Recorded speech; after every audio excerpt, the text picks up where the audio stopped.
can't be serious, man. You cannot be serious! Did you say am I in pain? I'm Yeah. in pain because I'm here with you. No, you're not. Your No, shoulder, you're an idiot. You Don. should. Where's the sling? Don, we've got far bigger fish No, to you're fry. just Listen You're a to. clown. We've got far bigger fish to fry. In somewhat of a coup, Don. Yeah, it we is. have got, and you will think, he will think before I introduce him that we've got him in here because suddenly Carlton are playing in the finals. But I've been trying to get this man on to speak to him on our podcast for a long time. Why wouldn't he come on? Get back Can from I the ask him microphone. that? Get back from the microphone. Well, you please. tell me to speak into the microphone. But not You're with a your mouth control over the freak. top of it. Oh. Just no, mate, please. Hang Just on, we've got a guest. Who's this? just a minute. So, why has he come on now? Well, maybe you can ask him. I He will. doesn't. I don't remember anyone ever interviewing this man That's ever. exactly why I Right. wanted- Well, he might explain why Okay. he's on. I don't know, but it is somewhat of a coup because he is. Let me tell you who he is. He has played 331 games, but apparently it's only it's 328. But if you'll remember, when you played for Victoria, they counted those games on as though you had played for your side. Well, I'm accredited with playing 303 games for Geelong, but I played only 300 because the 3 I missed was when I played for Victoria, right? So he is accredited with playing 328 games for the Carlton Football Club. He kicked 307 goals. I'm not going to go through the list of achievements. He is the first Carlton player ever to have played 300 games. He's coached them. He's won more trophies. He is the number one Carlton player of all time on their registry. He is considered the champion And the brother player. and the brother of Don.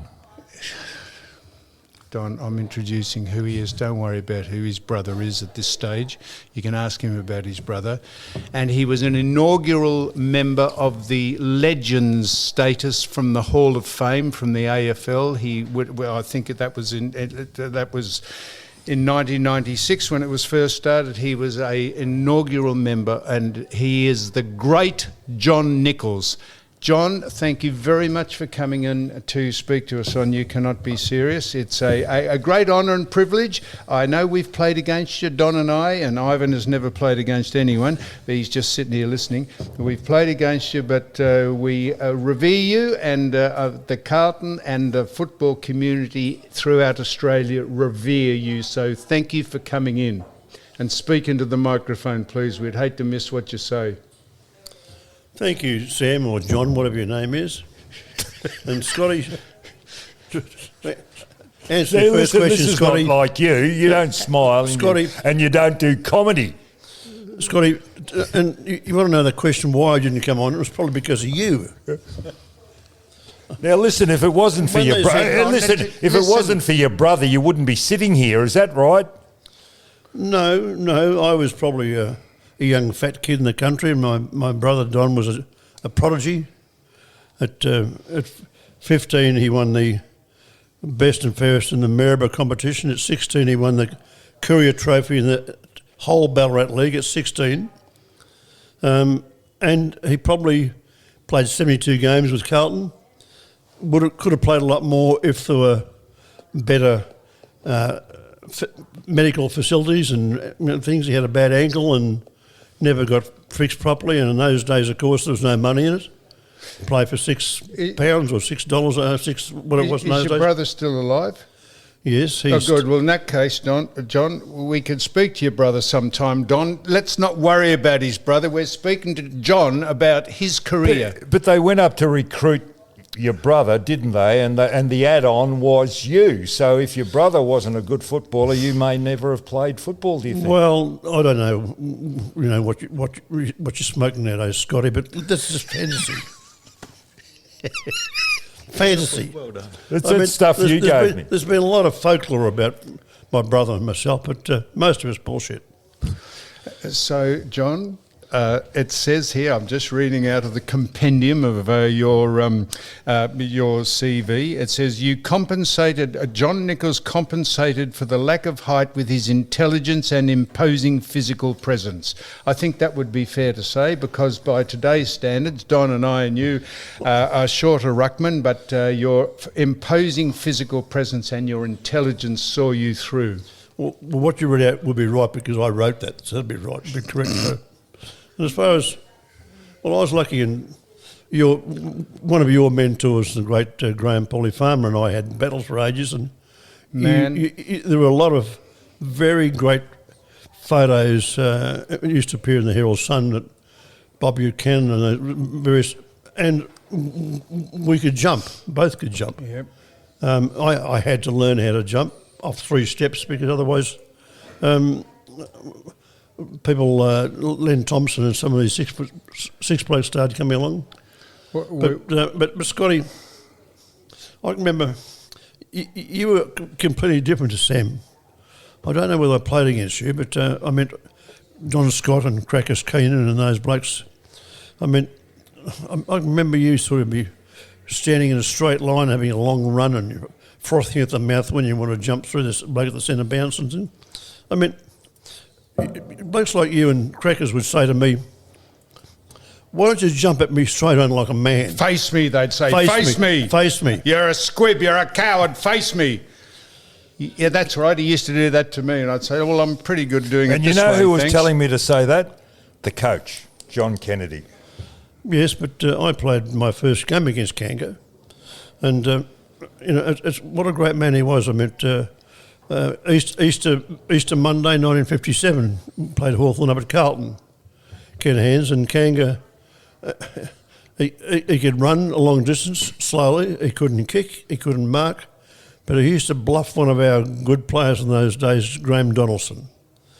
6'5", could run, do everything left and right foot, but every time he played Hawthorn, Kanga would worry him out of it, and he used to be a bundle of nerves playing on Kanga, because he would mentally it'd kill him mentally. So telling me to run at me like a man, I never had a chance to do it to you, but with Crackers Keenan and those. Now listen, Hang on. Just a minute. He's telling you a story. He's about to tell you how he handled Crackers like he handled Len Thompson, I've got a feeling. Did you ever play against that big bloke from North Melbourne, Bob Pascoe? Yeah, he kicked me. Yeah, well, When I was on the ground. Well, no, that's you always tend to exaggerate things. I mean, I can imagine him walking over you, but just going back to centre bounces, we're talking about, which is the art of ruckwork, really. Exactly. But with Bob Pascoe, he used to love running straight at you, centre bounces, but he'd run and jumping straight at you with his knees up and trying to damage you. So did Russell Crowe. Oh yes, but I meant, listen, when I started in 1957, I started playing against blokes like Butch Gale and those, and centre bounces and boundary throw-ins. I couldn't work out boundary throw-ins in particular. I'd go up and all of a sudden I've got a broken nose and I'm bleeding and things, and it took me 12 months to learn about what to do and what not to do. And where possible for the next 17 years, what I learned, I passed on. Exactly. Now, can I ask you... Gave receipts. Exactly. Now, I was only a kid. Can you explain a few... there's a couple of stories I want to ask you. Incidents. Not the one about Len Thompson. No, that's the second one. The first one's about Ken Boyd. Now, I was only a kid. Now, what was the story about Boyd? He came out in the paper a few weeks after playing against Carlton, and then they reported him on the strength of, kicking or hitting you or something? You asked me a question. You're going to tell the story? Do you want to answer the question? You tell me now. Go. Well, quite simply, Ken Boyd, he's fit and well today, and he's a lovely bloke. Port Melbourne boy, grew up on the streets, but he was an enigma as a footballer, because he was a very skilled 6'1" ruck rover in those days.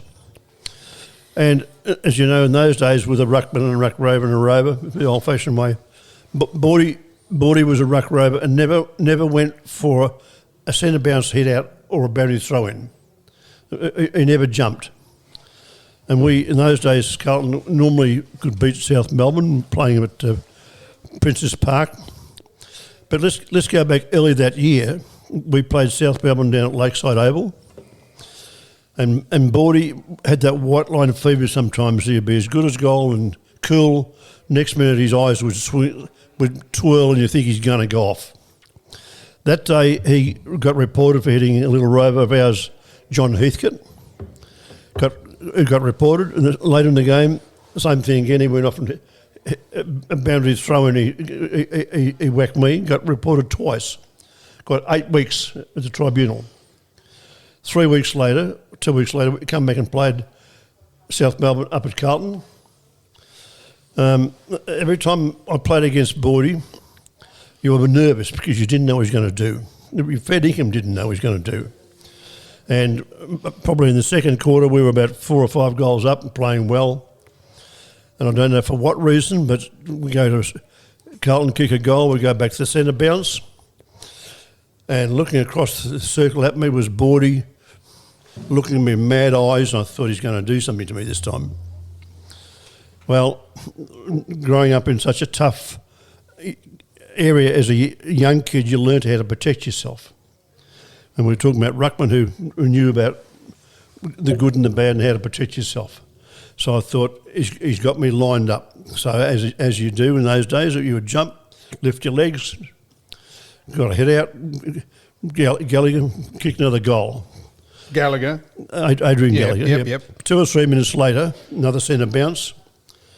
I thought he's got worse. He's going to, he never jumped at a centre bounce ever. So this particular day, he went for one centre bounce hit out. I won. And the next one, a few minutes later, he's going to do it again. So I thought, well, just jumped. Now, I didn't do anything but protect myself. And then the ball's gone up to our forward line. I think I'm playing on the half forward line, a kick behind or something. Next minute I hear thump, thump, thump, and Wacky's king hit me from behind. Now, in those days, he wasn't reported for it. One umpire, of course. No television? Well, one umpire. No, well, there was probably television. Yeah, but well, no cameras. In those after-match drinks, which we all used to love talking to our mates in opposition to it, a journalist by the name of Jack Dunn said to Boyd in the aftermatch, "Why did you hit Nichols?" And he said he kicked me in the balls. And that was that. But then next day, in the newspaper, not weeks later, on the Monday, the league decided to have an investigation into it. He gets charged and got 12 weeks. So that year, Bordy got 8 weeks the first time and 12 the second. He never played. No, went to Wangaratta after that. Yeah. I see him odd times. Years later, I bought life insurance off him. We're good mates. But he was just a Jekyll and Hyde. John... Don? Can I ask you about another incident? Oh, and you right, brought Don. it up earlier. No, ahead. These things fascinate Well, do you me. think I'm not going to ask him about some incidents? Now listen, Len Thompson. I'll be quick on this, Scotty, because going back about 4 or 5 years ago now, it might be 7 or 8 years ago, about 11 o'clock at night my phone rang. I don't know what you've been doing, but you woke me up.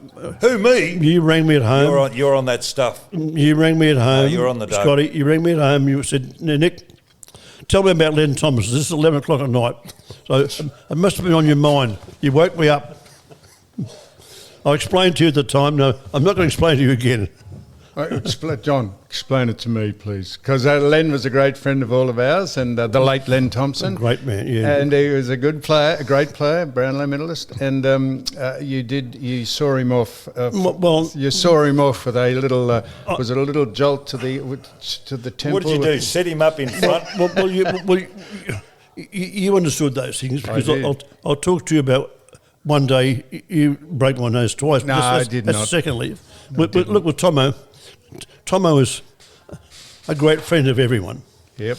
He would come into dances at Carlton. He was great mates with Adrian Gallagher. And he was on the way up and he started training with out of Caulfield with John Tolman and You know, he was getting the great John Tolman, what a man.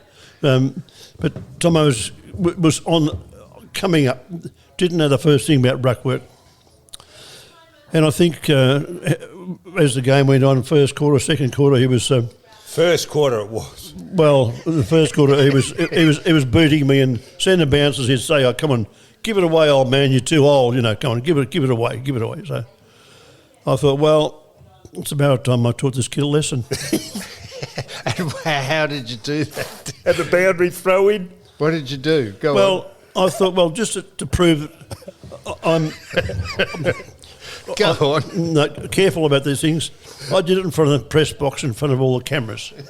You did it over in that pocket over on the other side of Prince's Park. You weren't there. You don't I know. saw how I was you. You know where the old press box was on the I wing? know it was on the other And side. that was right in front of that gate you're there. So you thought, So I'll teach this boy a lesson. No, Go on. No, I didn't. You didn't Tomo what? was a bit naive. He should never have got on the stretcher. He could have walked off, but it was a young kid didn't know. First time it had happened to him, so he thought he better go off on the stretcher. So, no, John, that's... What did you do? Put him in front and come from No, what'd behind you with a do? roundhouse, did you? No, it would have I been never just did a that. subtle Oh, would have been a subtle elbow. Listen, What was it? I've got in. I'm battling with health at the moment.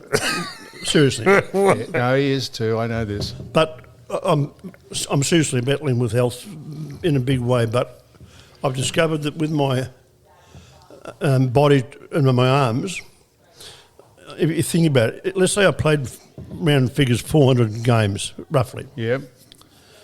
320, and I played 31 games for Victoria, plus and so on. My left arm, I can hardly lift above my head. And I didn't really think about it until the last few weeks when I've had getting treatment and things. My right arm's okay, but So this is how you knocked Thompson out, because you couldn't lift your arm. no. But to ask Scotty, if you had, you never learned how to do it, Scotty, but Sam did because he used to do it to me because he learned from Polly. And then Simon Madden, the greatest ruckman in the last 30 years, learned from us and then got better at it because he was taller and quicker and could jump higher than us. But the whole thing was you get, for ruckman to do what we used to do, you really had to get level or in front. And I was left-handed, so I'd get on the left-hand side of them and you hit them with your right hand. and you put that right hand to go on the shoulder to keep No, the play. no, You did that all the time. Never. You infringed. No. No, that's you're quite right. Now, Scotty, you've had enough time now. I'll talk to Sam from it. Do you mind? So you'd keep people on your right hand side. You keep them away with your right hand. You hit the ball with your left hand. Yes. A la Farmer. Yes. And now, John, you two, Farmer and you, were responsible. I don't know of any other players probably later in life there were, but you were responsible, you two, for dragging the majority of the crowd to games because they wanted to see the clash of the Titans. And you must have had great respect for him as he did for you, and I know that because he was a great friend of mine, Polly. Did you warm to him? Did you have any conversations with him, or did you ever discuss it, or were you fairly remote from one another? I regard us as being very good friends, but you know Polly well. He had no sense of humour. He didn't smoke. He didn't drink. He liked to gamble too, but he had no sense of humour. To him, it was, when he came... It was all business. When Bobby Davis brought him over, Yep. Everyone complained about the money he got to come over. With Geelong got it back in the first year with gate receipts and They things, did. giving the training. And if Carlton played Geelong up at Prince's Park, we could pull another 10,000 people in. I know that. He got £2,000 to come across from Perth in 62. 62? That's a lot of money. £2,000 was an extraordinary amount of money. But Yeah. there was one fallacy with Polly and I. When he did his knee at Carlton, Yep. everyone thought he was playing against me, but I was injured. I was in the sand. Yep. He did it jumping into Murray Sankey in the goal square. Yep. Late Murray Sankey got killed in a car accident 12 months later. But in front of the Hootley stand at Carlton, a throw up in the goal square. He jumped early, as he did, and put his knee in your guts. Yep. He did it to Murray Sankey and landed and did his knee. And I was injured from the ground watching it. John, that was the day Maurice Sankey knocked me out in that exact game. Well, I've got no sympathy for you, sorry.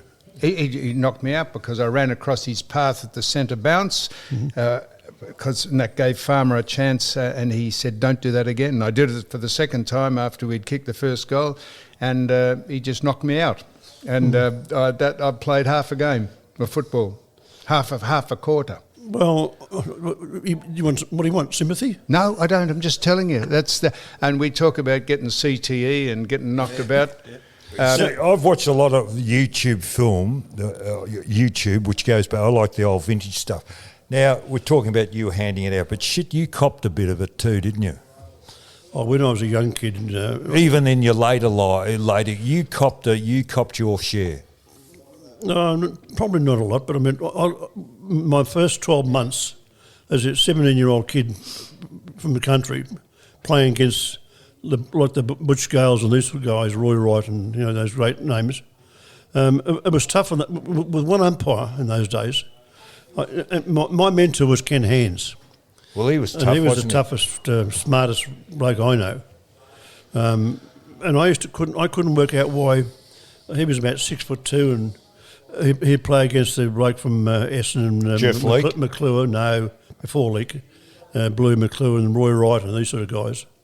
And I couldn't work out how he could beat them, centre bouncers, but it was the thing that later on, and of course with Polly and Sam Madden used the angles, 45-degree angles and things. This is the thing with you, Donnie McKenzie from Essendon, Crackers Kane, these sort of guys. You'd have a big, long, straight run at the centre bounce. And you had no idea really where the ball was going to go, which way. You were locked in. You were jumping so high, you were limited to where you could hit it. You couldn't hit it on the side, you couldn't hit it behind you. So when we started doing the angles, you can jump off 3 steps. And as I said, boundary throw-ins and things with Polly. There's been a lot of photos printed over the years, and they're not false photos. You can show how high we could jump. Yep. But then in those days, of course, umpires have never understood ruck work. Never have and never will.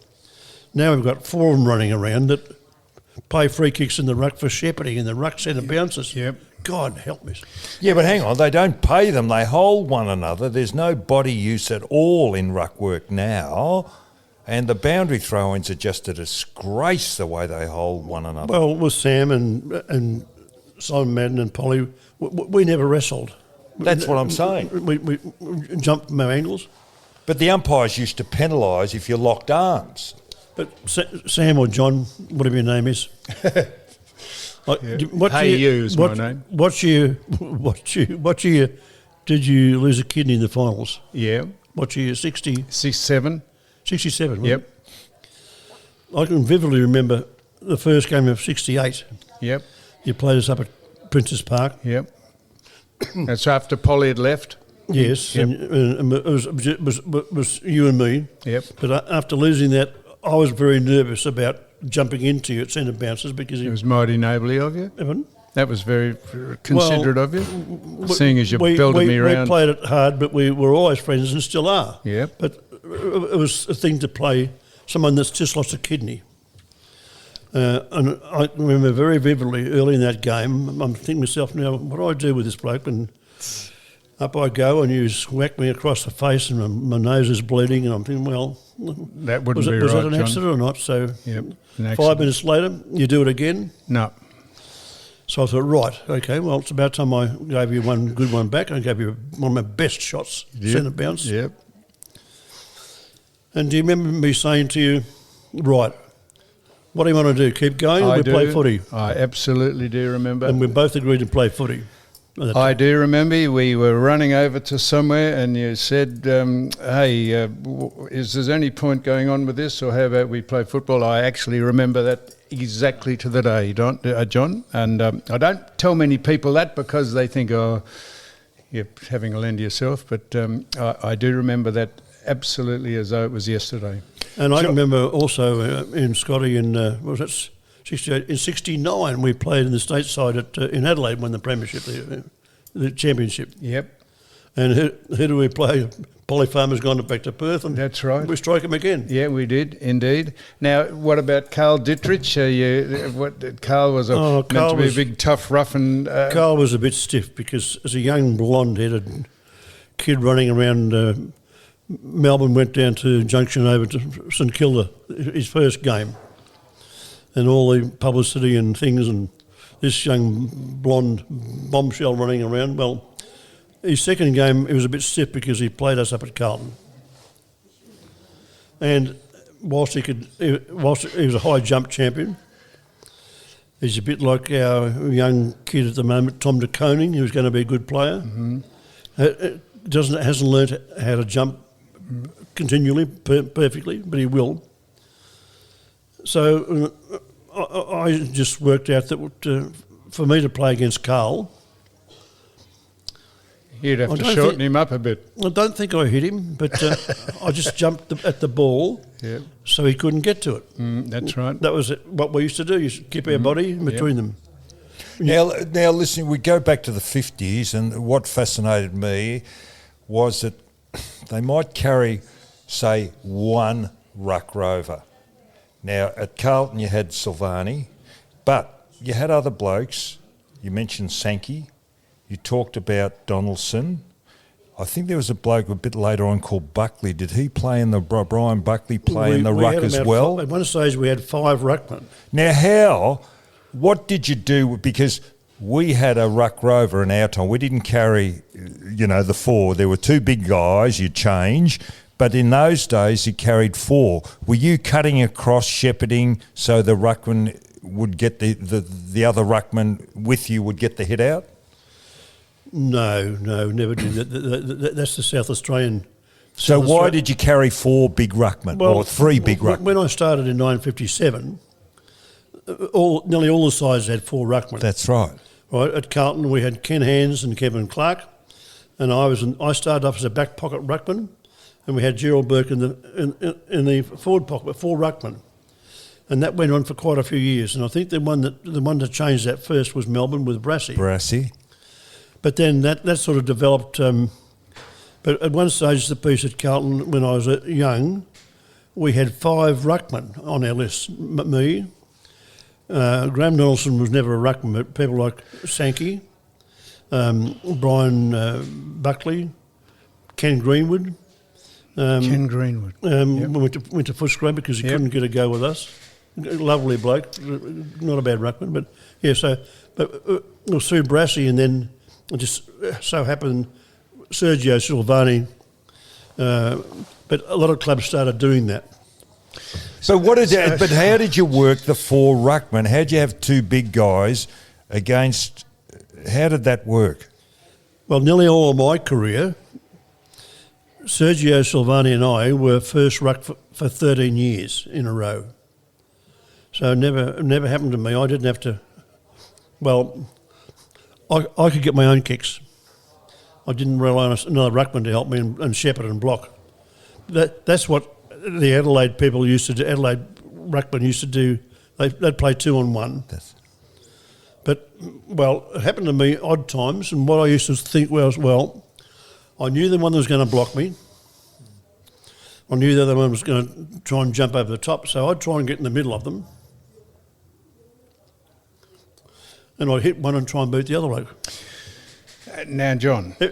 No, seriously. No, because Farmer used to do it. Farmer, when he was coaching, would send Newman and Hampshire in, 2 big ruckmen. Oh, but they didn't block each other. They didn't block. Yeah, that the centre bounce. Sam's always jumped on his own. He didn't need any help. Now, John, you played in 2 premierships in 68 and 70, and then your first year as captain coach, you captain and coached Carlton to a premiership in 72. Correct. That is correct, isn't it? Yes. And that was the first year of the McIntyre Final Five system, and you drew with Richmond. Did you not? Yes, out of Waverley. Yes, and then had to replay the game. Yes. Was that the famous? That wasn't the infamous Barm incident when he belted Southby, or was that a different year? Oh, look, you could pick 10 matches where Barmy was mad. I know, and you had some. I could read out what you said about Neil Barm. Do you get on with Neil Barm? Well, he's another Jekyll and Hyde. Yep. A magnificent man, lovely, but he had that white line fever. This is what you said about him. I didn't respect him as a player because I reckon he was a cheat. He used to dwell on players with his big, strong frame. He should have been doing more courageous things. People over the years say Barmy knocked a couple out, but he basically king hit people. Well, that's true. That's correct. Yeah, no, that's true. That's right. That's as it was. No, that's fine. And was that the year? Was that so? You came back after the draw in 72, and you won the flag. Obviously, was that the year that he did that with Southby, or was that the next year? Because the next year was the he did it in 2 years. One we won, 72 we won, 73 we got beaten.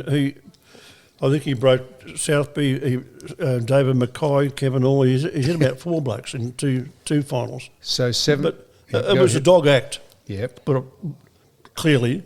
Yep. But the fact is, off the field, he's a magnificent man. He is indeed.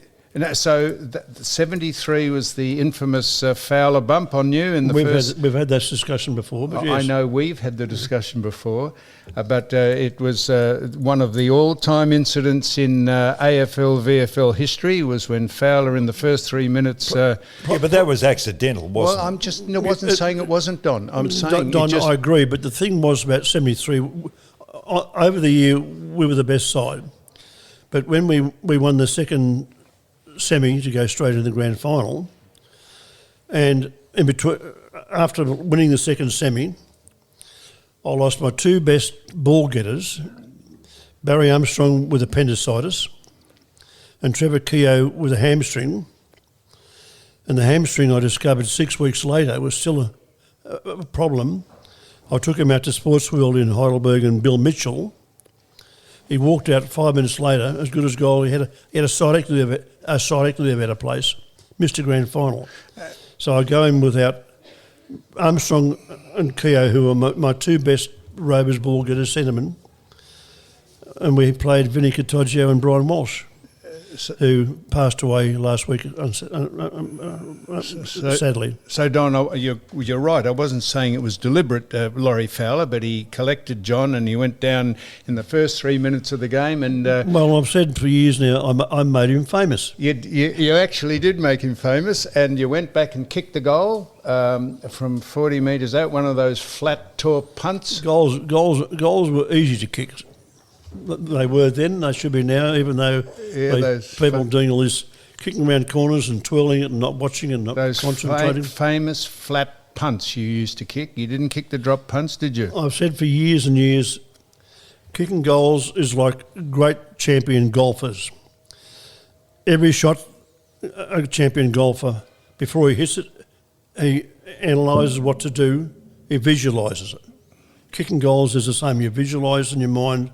You do all the things you're taught. And a lot of blokes nowadays don't concentrate and they spray them. So as captain coach, did you not put Peter Jones into the ruck when they thought you should have been in the ruck, and you put yourself down at full forward and kicked 6 goals in the game? Yes, what was the strategy about doing that? I knew that I was nearly gone as a ruckman. Yep. The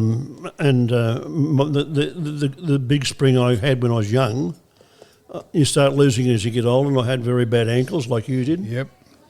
And for a ruckman having bad ankles, it's no good. Was that as captain coach you did that? Yes. Yeah. So you didn't let your ego get the best of you. You put Jones into the ruck. You went down and kicked 6 goals, I think, at full forward, and Walls kicked 6 at centre half forward. Did he not? Well, 28 goals, 5. That's right. That score will stay forever. Was that when McKellar was in the ruck? Yes, Craig McKellar. Yeah, well, I thought that was I thought Jones did an unbelievable job in that particular. Well, grand final. Jonesy had been a bit of an enigma. He hadn't been playing to his ability. And I don't care who it is, when a ruckman is made first ruckman, you improve out of sight. But McKellar, to put it into context, was the dominant ruckman through that year. Well, if I had played him 5 years earlier, I probably could have handled him. But Well, I'm not saying you... No, No, I'm saying, but the reason why, nothing to do with ego, you have to be a realist, and I was a realist in the fact that I would struggle against McKellar at 35 years of age.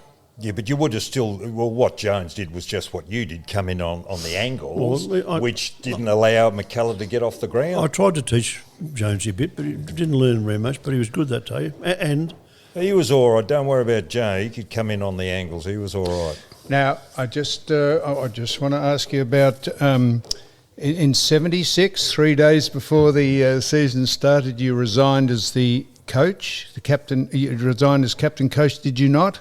I did. Was this the start of your... Not as captain and coach, as Just coach. as coach, yep. Was this the start of your... You had some disagreement with the hierarchy at Carlton over the years. I'll get on to what you said about a couple of people, just because it's well documented. George Harris was a pig, bad dentist. Did a good job in a lot of areas as president, but he involved himself in the football side, which he didn't have the ability or the... things like, apart from the fact that he was... I'll come back to when I was told to retire one Thursday night by George Harris, but, he recruited people like Billy Barrett. Brass was coach, match committee. Brass and I did everything together. But we were told on a Tuesday night by George Harris at match committee, you've got a new player this week, Billy Barrett. I promised him in the side. We had to play him whether we wanted to or not. That's number one. My last year, captain and coach, he went and recruited Alex Ruskuklik, Yep. Fitzroy, to play in the forward pocket where I was playing as captain and coach, because he felt Ruskuklik was a better player than I was at my stage in life. This is George Harris. Yep. So is this the reason why you snatched it at 3 days before the... Look, not altogether. That was a mixture of things, and I was probably having problems. I was worn Motivation? out. I was having problems in life mentally and things, but I was worn out. Yep. Did you play in that first game, or were you coaching Barrett? The first game at Princess Park, because it was against Hawthorn. Were you in that game? When you say Barrett, You Bill Barrett. I played in every game that Billy Barrett played. Well, I could not believe that first game was against Hawthorn at Princess Park with the balls just about ready to be bounced to start the game, and Barrett was off his head. He was screaming. I later found out he was manic depressant. That could be right, but that's the way he played with Richmond. Yeah, exactly. And that was the way he played with St Kilda badly. So when he was on, and when he was off, he was off. Well, I think Tommy Hafey got the best out of him when he was playing in Richmond's good sides. Yeah. Just kick long, kick it to Royce, get out of the way of Royce Hart and let him do the disc. So, John, in 2002, the club won its first wooden spoon ever, and you said this about the club. And I'm probably, you could probably say it about it up until they're playing in the finals this year, but you said the thing that annoys me at the moment about Carlton is the lack of respect generally in the footballing public. I know that without going right through all the 50-odd years. I've seen a lot of good committees come and go. I've seen a lot of good players come and go, but there is a lack of respect to me, and that's the trashing of the Carlton brand. So did that start with... I don't know what you thought of Jod Elliott, or did you have respect? You didn't have great respect for George Harris, I've got a feeling, and you're a proud Carlton man. And as I say, it's a coincidence that you're in here because Carlton are playing in the finals tomorrow or the next day, whenever that is. But that's not why you're here. But you're a proud Carlton man. How are they? Many things. You said they're arrogant. Many things. You can look at things, but I was taught to be, win or lose, I was taught to be humble. If you win, don't be arrogant about it. If you lose, shake hands as we used to in those days. You respect each other. But then George Harris and later on John Elliott, particularly with Collingwood, we had success in those years and we became so bloody arrogant after winning. Yep. I used to hate that, and all it did was give all the other 11 teams in those days, 11 other sides, a challenge to to hate Carlton more. When we won, they didn't know how to win properly. I believe the thing is about sport, you've got to know how to win and how to lose, and both do it with integrity. Well, what's changed? No, that's what you said, and Well, I stand by that. And you think Carlton's reputation suffered for many years over the fact that they had that tag of arrogance on them? Oh, look, they did, but I think going back into, our trouble started without going, I haven't got enough time to talk about it, but our trouble started in 1995 when we won that flag so easily, arrogantly. We knocked off Geelong, who had a poor side in. Carlton had a good side, but we had a good, wealthy side. We spent a fortune to get them all together. To think you got, Kernahans, and we recruited the Greg Williams and, Silvani fullback and, and Craig Bradley. We had a fantastic side. And nearly all the other clubs had poor years. But since then, Carlton refused to, I think Parko was coach at the time, and he wasn't allowed to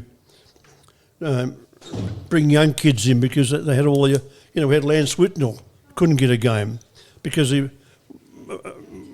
the oldies were getting paid big money and were being played. So we didn't recruit well.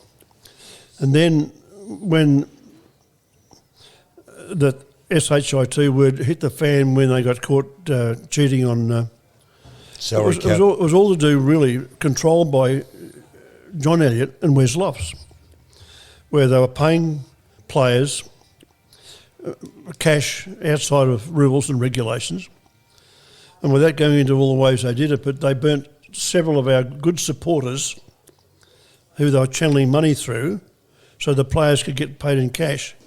So I know of two great Carlton people, great players, friends of mine, that really haven't been back to the club since that 20-odd years because of what Elliott and Lofts did. And that was the start of getting fined and losing draft picks. Who are those people? Sorry? Who are those people that didn't go back to the club? No, I'm not going to Oh, embarrass I you. see. I'm not. going to. I wouldn't embarrass them. But Oh, no, that's all right. But it was all to do with the what was wrong with Carlton. Yep.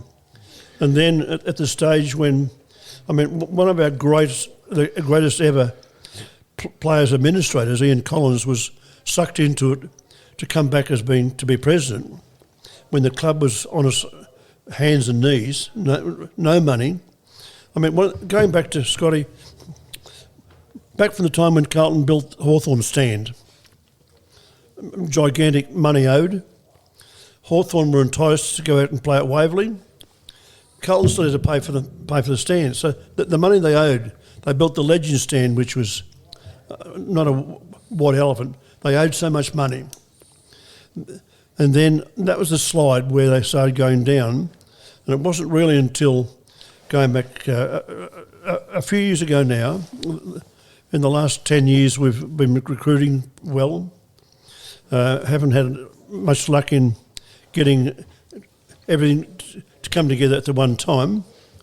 But the board we've got is good. The overall setup is good. Voss is good. Brian Cook's good. So I was just going to ask you. And it's everything is there really to build the next 4 or 5 years.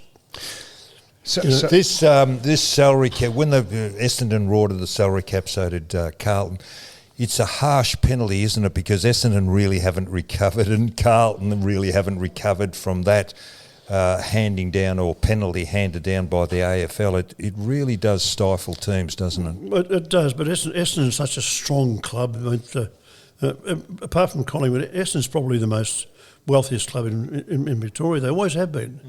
They've got such great membership, and they've gone out there and spent basically a fortune on their own ground and environment. And the lack of success, yes, but within a year or two, Essendon will bounce back. You can rely on them. So John, in recent times, there's been the coaches of the club have been Britton, Pagan, Ratton, Bolton, Teague, Voss, Malthouse. Have any of those people sought out the great John Nichols for advice, or is your counsel sought after by people still at the club, or are you? I know you're very involved in it, and you're very involved with the past players and that. Do they still ask you for your advice about things down there? Do they respect you? To be honest with you, they don't ask me for advice. I probably give it. You give it, yeah, and that's they don't always listen. But of those people I mentioned, then those coaches, did any stand out to you, or did you think they made some pretty poor choices over the journey? The club made a couple of bad decisions. The worst decision was getting Malthouse to come. He never gelled in. Yep. With supporters or players. Why do you think? Pardon? Why do you think? Just wasn't. I don't know. It wasn't because he was Collingwood, but he wasn't in the culture of the club. Well, the club probably wasn't a good running club at the time, and it was a wrong time for him. But I mean, the time we sacked Brett Ratton, I was very disappointed because we made the finals that year. We had the basis of a good side there, but now look. Clubs, it doesn't matter how you go back to before my time, but the great South Melbourne in the old days were a great club. At one stage of the piece, in 15 years, they had 12 coaches, 12 administrators. They had great players. There's no club in football that's going to be successful unless you've got a proper board and a proper man at the top. The board, the recruiting, the CEO. There's no club can win without them. Now we've got them. And I think during that period we had disruptions in administration, recruiting. You might not want to comment on this. Did you think the AFL made the right decision to remove Barry Cable from being an legend of the AFL? Because it's a pretty big honour to be a legend. It's a big honour to be a Hall of Famer, but to be one of the legends of our great game is a pretty high esteem. It's a high esteem award. Sam, I know Barry Cable very, very well, but and look, I don't know exactly what's happened or what he's supposed to have done, but it is a big decision, and I'm sad for him because he was. Did you agree with the decision? Well, you're either a good footballer or you're not, despite what you might have. In today's lifestyle, Sam, it was probably the only decision that they can make. You go back 20 years, 30 years ago, it mightn't have been made then, but the way life is now and the way... Yeah. I don't know, how do you say all the do-gooders? Yep. The way life is generally, it was the only decision to make. Yep. I mean, you can say now, I've heard in the last couple of days, criticism of Bomber Thompson presenting a medal at grand final day. Yep. Once again, people say he doesn't deserve it, but he does. He played in premierships, coached Geelong to premierships, which is the rule to be asked. When they bring in other personal things, well, I don't know and I don't want to comment on it. And by the same, it's just, I mean, you've had controversy in your life, as Don and I have, and you've overcome that. It's things you've transgressed, like we all have. But to your great credit, you've remained on top, and you've remained absolutely respected in this great game of ours, Don. And you would. Why haven't you, John? Just going on. Why haven't you given more interviews, press? You're a bit of an enigma. You've come along here and talk, and it's great listening to. Fantastic. Why haven't you given? No disrespects to you. I wouldn't come for you alone. It was for Sam. Yeah. We've been friends for a long time. Yeah, I understand all that. But why haven't you been more accessible? Has it been a conscious effort of you to keep a lower profile, or what? Why? You are what you are. Sam is what he is. I'm what I am, and I'm not one to do interviews because I've got my own life. I've never seeked publicity. I think the only interview I did was probably with a journalist last year in the Herald Sun because of something that was going on with Carlton. So I decided I'd do an interview with them to get a point over for Carlton. It wasn't for me. I don't need publicity. So will you go along to the final this week? I'm yes. You've been asked to go? Carlton. I'm blessed. As a legend, I get invited to everything. Everything the AFL, which is. Hang on, do you go to the main function? I do. Yes. Now you're on the Life Members Board. You, Ian Collins, and Ded Tudden make up the executive. Yes.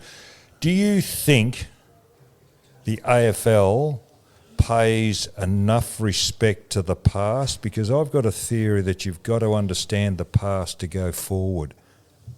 And I could see this Life Members thing over the years just slowly being watered away till it's just about nothing. We briefly talked about that before, Scotty, but let me say this. I think I'm the oldest, longest serving Life member. I think I started in 1973. I've been contributing to the committee for the last 40 years. We are constantly fighting to keep our rights or entitlements, whatever the right word is. But as a basic rule, Scotty, we've had gold passes or gold entrees to 2 tickets every game throughout every year. 2 tickets to the final, including grand finals. Now, the grand final has become so hard to manage because of numbers. Going back 15 years ago, we'd have a room on our own grand final day, sit-down room, might be 100 people, 120 people there. Now we've currently got 260-odd members nationally. If they all get invited to come to grand final with partners, there's 500. It's impossible. So is the Life? It's an honour. It was an honour. Do you think they're handing out too many Life memberships, discretionary Life memberships? Well, that's a bit. It's a good question, which I don't want to get involved in. But I mean, we had to play 300 games in those days. We've now got something like 12 or 15 umpires that have umpired 400 games. One's going to do 500. So we've got 15 umpires. But going back 20 years ago, we had probably one, Jack Irving. Jack McMurray had died. So that's one changing times.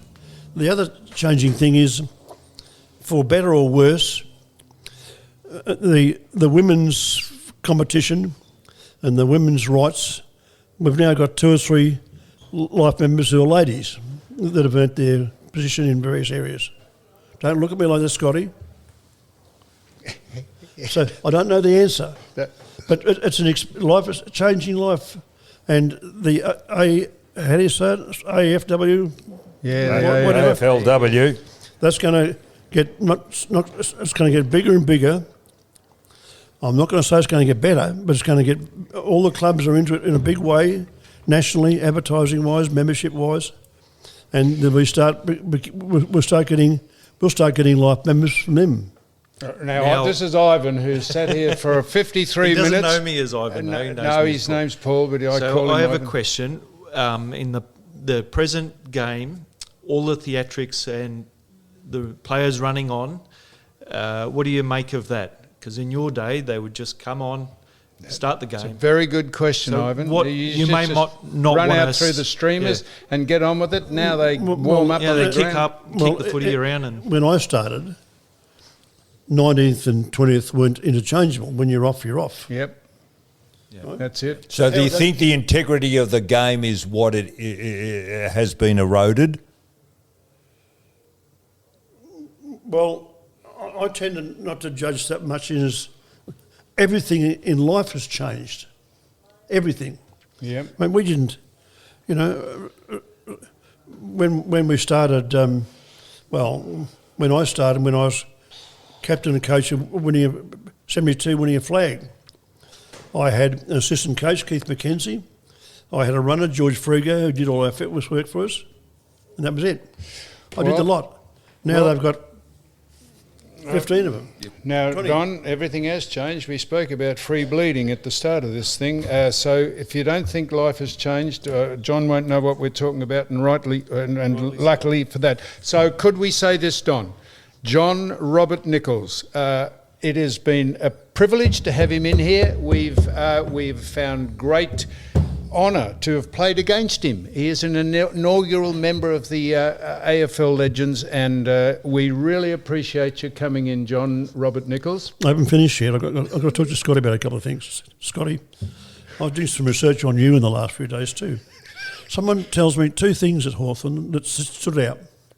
You went one whole year and didn't talk to one player. One whole year. No, that's wrong. No, was that I spoke to two. Spoke to two of them. Okay. And the other thing was, my great mate, we lost him, God bless him, John Kennedy, said one of the mistakes he made one year, you played a good game in the finals and he rang you up and congratulated on what a great game it was. 40 years later. Yes, but all the players that played better than you, he didn't ring them. He sucked up to you, and they were crook on you because you got a phone call they didn't. Is that true?